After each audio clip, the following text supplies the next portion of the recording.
Mathematics 9, Science Group, Unit 1, Exercise 1.4, Question number 3. Find the following products. Part 1.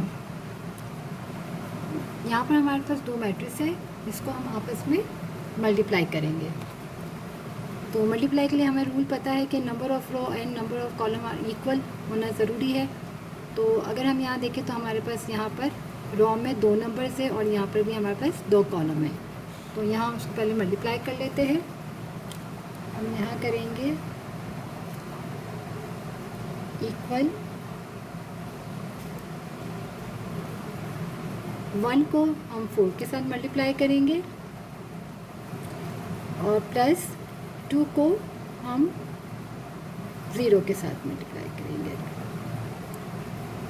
1 4 ज़ा 4 plus 2 0 ज़ा 0, तो equal आ गया हमारे पास 4 आंसर.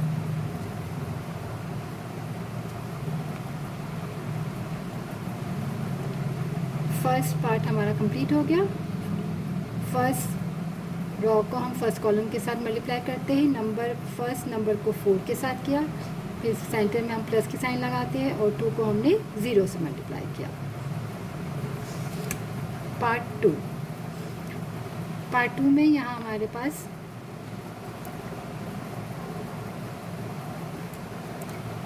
पहले हम 1 को 5 के साथ मल्टीप्लाई करेंगे. 1 मल्टीप्लाई बाय 5 और प्लस की साइन लगाएंगे. फिर 2 को हम मल्टीप्लाई करेंगे -4 से.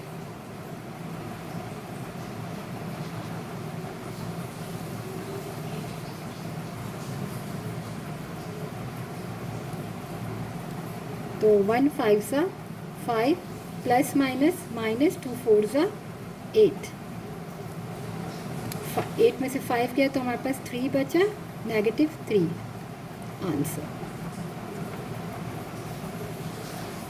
पार्ट थ्री में भी हम क्या करेंगे, फर्स्ट को हम पहले 4 से मल्टीप्लाई करेंगे, प्लस फिर हम 0 को 0 से मल्टीप्लाई करेंगे. -3 को हमने 4 से मल्टीप्लाई किया, प्लस 0 को 0 से मल्टीप्लाई किया. तो 3 4 ज़ा -12 प्लस 0, आंसर आ गया -12.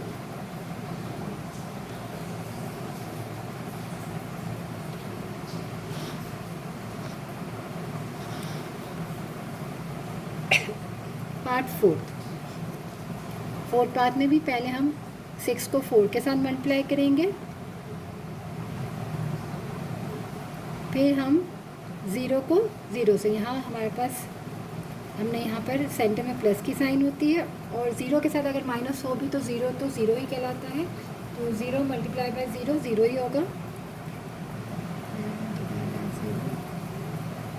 और 6 4 से हमारे पास हो गया 24 plus 0 is equal to 24 answer.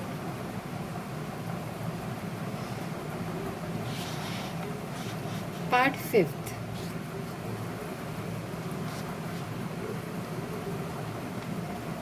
अब पार्ट फिफ्थ में हमारे पास फर्स्ट रो को, क्योंकि यहाँ पर भी 2 नंबर्स है और कॉलम में भी 2 नंबर है, तो सबसे पहले अब यहाँ पर 2 कॉलम्स है.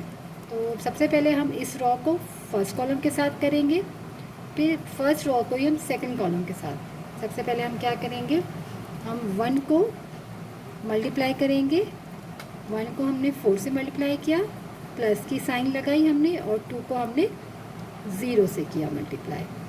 फिर थोड़ा सा यहाँ स्पेस छोड़ेंगे गैप, और फिर हम क्या करेंगे, इसी फर्स्ट रो को सेकंड कॉलम के साथ करेंगे, क्योंकि अब तक हमने जिसमें किया सेकंड कॉलम नहीं था. जैसे कि मैंने आपको एक लास्ट क्वेश्चन में मैं आपको बता रही थी, सेकंड क्वेश्चन में, कि जब अगर सेकंड कॉलम होगा तो हम सेकंड कॉलम को भी फर्स्ट रो के साथ मल्टीप्लाई करेंगे. तो सबसे पहले हमने क्या किया, फर्स्ट रो को फर्स्ट कॉलम के साथ किया, फिर थोड़ा सा स्पेस रखेंगे, फिर फर्स्ट रो को सेकंड कॉलम के साथ. तो 1 को हमने 5 के साथ किया, 1 को 5 के साथ किया, फिर 2 को हमने -4 के साथ किया. तो ये हमने फर्स्ट रो का काम कर दिया. अगर थर्ड कॉलम होता तो थोड़ा सा हम और स्पेस छोड़ते और फिर वापस से इस फर्स्ट रो को थर्ड कॉलम के साथ करते हैं. तो अभी हमने सबसे पहले फर्स्ट रो को फर्स्ट कॉलम के साथ, फिर थोड़ा सा स्पेस रख के हमने फर्स्ट कॉलम में ही काम किया, फर्स्ट रो में ही काम किया, तो वापस से रो को हमने सेकंड कॉलम के साथ किया।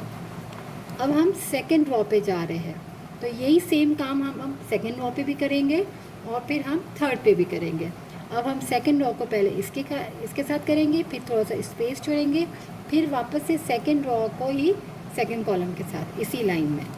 तो हमारे पास क्या है यहाँ पर -3 multiply by 4 plus 0 multiply by 0। -3 को 4 से किया, 0 को हमने 0 से किया। अब हम थोड़ा सा यहाँ पर भी स्पेस छोड़ के सेकंड रो को सेकंड कॉलम के साथ करेंगे, यानी -3 को मल्टीप्लाई करेंगे 5 से, प्लस 0 को मल्टीप्लाई करेंगे -4 से। जैसे मैंने आपको बताया था कि ये हमेशा नंबर सेम आएंगे, जैसे 4 4 0 0 5 5 -4 -4। इसी तरह अब हम जा रहे हैं थर्ड रो पे काम करने। तो थर्ड रो को जब हम करेंगे तो यहाँ पर फर्स्ट कॉलम के साथ, फिर थोड़ा स्पेस छोड़ के इसी रो को इस कॉलम के साथ 6 मल्टीप्लाई बाय 4, 6 को 4 से किया, फिर अब -1 को 0 से करेंगे। तो -1 को हमने 0 से मल्टीप्लाई किया। यहाँ पर हमारे पास प्लस की ऑलरेडी साइन होती है। यहाँ पर अभी अगर नंबर्स में नेगेटिव हो तो आप ब्रैकेट लगा लें तो आपको इजी रहेगा। अब हम थर्ड रो को सेकंड कॉलम के साथ, तो 6 को मैंने मल्टीप्लाई किया 5 से, प्लस और यहाँ पर -1 को -4 से। तो आप मल्टीप्लाई की साइन लगा लें या ब्रैकेट लगा लें, क्योंकि अगर नेगेटिव साइन आ जाती है तो ब्रैकेट्स लगा लें तो ज़्यादा आपको ईजी रहेगा।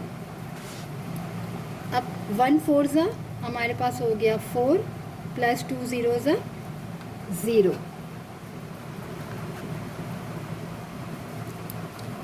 और 1 5 ज़ा 5 प्लस माइनस 2 4 ज़ा 8, और यहाँ पर हो जाएगा 3 4 ज़ा 12 प्लस 0 -15, क्योंकि 3 5 ज़ा 15 और यहाँ एक 0 है और एक -4, तो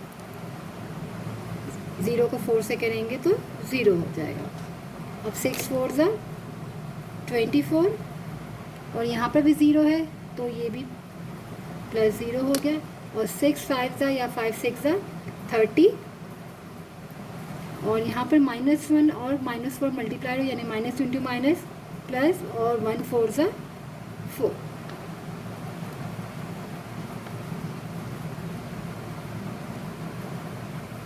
अब हम यहाँ पर इसको सॉल्व कर लेते हैं।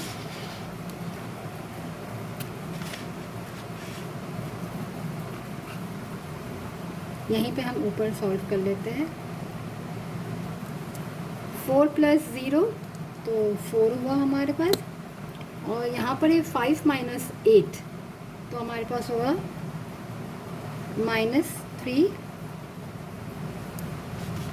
और यहाँ हमारे पास है -12 प्लस 0 तो -12, और 15 प्लस 0 -15 प्लस 0 तो -15, और 24 प्लस 0 तो बचा 24, और 30 प्लस 4 यानी कि 34। तो हमारा आंसर जो आ गया है 4 - 3 -12 -15 24 और 34। तो ये हमारा लास्ट पार्ट कंप्लीट हो गया।